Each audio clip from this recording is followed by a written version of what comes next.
आज हम लोगों ने श्री हित महाप्रभु जी का उत्सव तो मनाया ही, साथ ही पूज्य श्री प्रेमानंद बाबा जी का प्रादुर्भाव उत्सव भी हम लोगों ने मनाया आज उनका। और प्रातःकाल की वेला में हम लोगों ने दर्शन किया था। तो उत्सव की बधाई सबको मिलनी चाहिए कि नहीं? वैसे तो खूब मिली है और हमेशा मिलते रहने चाहिए कि नहीं? मिलते रहने चाहिए। इस उत्सव की सबसे बड़ी बधाई राधा रस केली कुंज को यह मिली है, राधा केली कुंज को, कि पूज्य श्री बिहारी दास जी भक्तमाली जी महाराज क्रमशः संपूर्ण श्री भक्तमाल जी की कथा यहां सुना रहे हैं। हम समझते हैं आप लोगों ने जितना भजन साधन वृंदावन वास किया है उसका फल श्री जी इस रूप में दे रही है।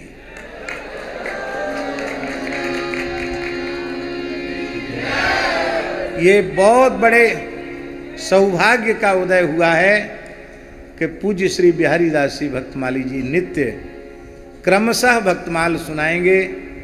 साधक जगत के लिए भक्तमाल जैसा अत्यंत उपयोगी दूसरा कोई ग्रंथ नहीं है। सारे मार्ग खुल जाते हैं, संतों के प्रति भाव जागृत हो जाता है।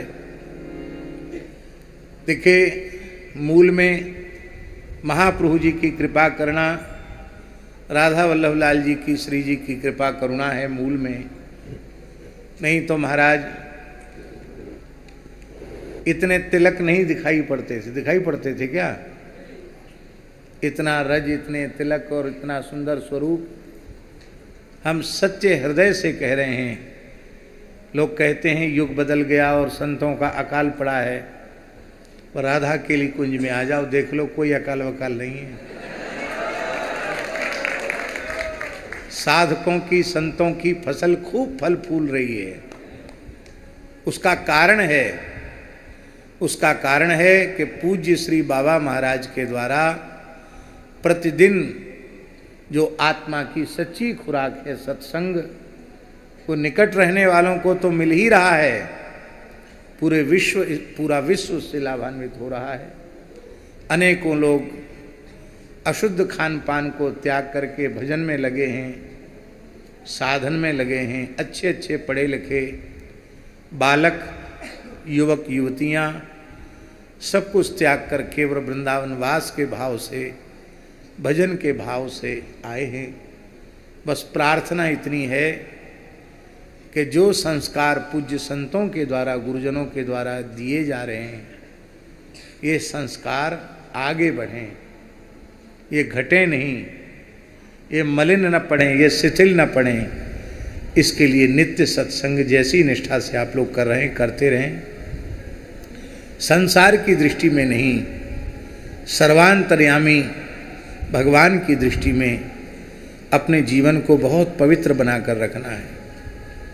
पुरुष मात्र को स्त्री मात्र का आकर्षण, धन मात्र का आकर्षण त्याग कर, कंचन कामनी कीर्ति के आकर्षण को त्याग कर केवल श्री जी के चरणों में अपना आकर्षण रखना है।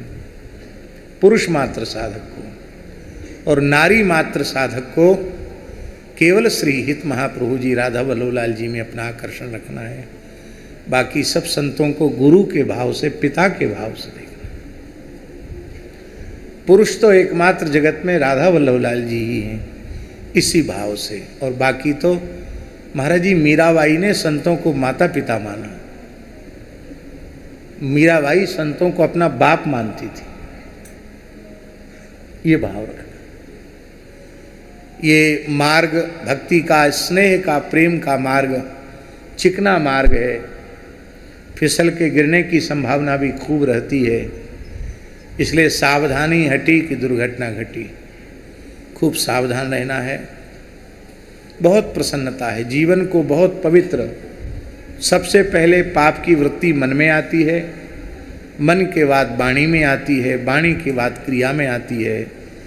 निरंतर मन से नाम का जप और लीला का चिंतन करने से मन पवित्र होता है। मन के पवित्र होने से वाणी पवित्र हो जाती है, और मन वाणी के पवित्र होने से क्रिया अपने आप पवित्र हो जाती है। हमको तो लगता है महाराज जी कि इतना व्यस्त अपने आप को बना देना चाहिए भगवत सेवा में, उत्सव महोत्सव में, कि हमको दूसरी चीज सोचने विचारने की फुर्सत ही न रह जाए। हम देखते हैं श्री रसिक माधव दास जी ऐसी निरंतर, या तो परोपकार में, सेवा में, ये महात्मा बीमार है, ये अमुक ब्रजवासी को तकलीफ है, या तो परोपकार सेवा में या उत्सवों में हमेशा व्यस्त दिखाई पड़ते हैं। यही जीवन का आनंद है। भगवान खूब हम सब पर कृपा करें, लाडली जी हम लोगों के ऊपर कृपा करें कि पूज्य बाबा सुदीर्घ काल तक स्वस्थ शरीर से, यद्यपि उनकी शारीरिक अवस्था देख करके बहुत वेदना होती है, पर फिर भी श्री जी से प्रार्थना है कि वे उनकी वेदना का हरण करें, क्योंकि उनकी वेदना को देखकर सब व्यथित होते हैं। आज कितना बड़ा सौभाग्य वृंदावन का और पूरे संसार का कि एक महापुरुष को माध्यम बना करके भगवान ने इतने जीवों को सत्संग से जोड़ दिया। अपने गुरुजनों की नाक कभी नीची न हो जाए। संतों ने जो भेज दिया है इसको हम पुजावें, इसको लजावें नहीं। यही तो पूंजी है जो उन्होंने सर्वस्व अपने गुरुजनों से जो प्राप्त की थी वो कृपा करके आपको दे दी। अब इसको संभाल के रखना आप सबकी जिम्मेवारी है। ऐसे खूब आनंद लेते रहें, खूब मस्त रहें।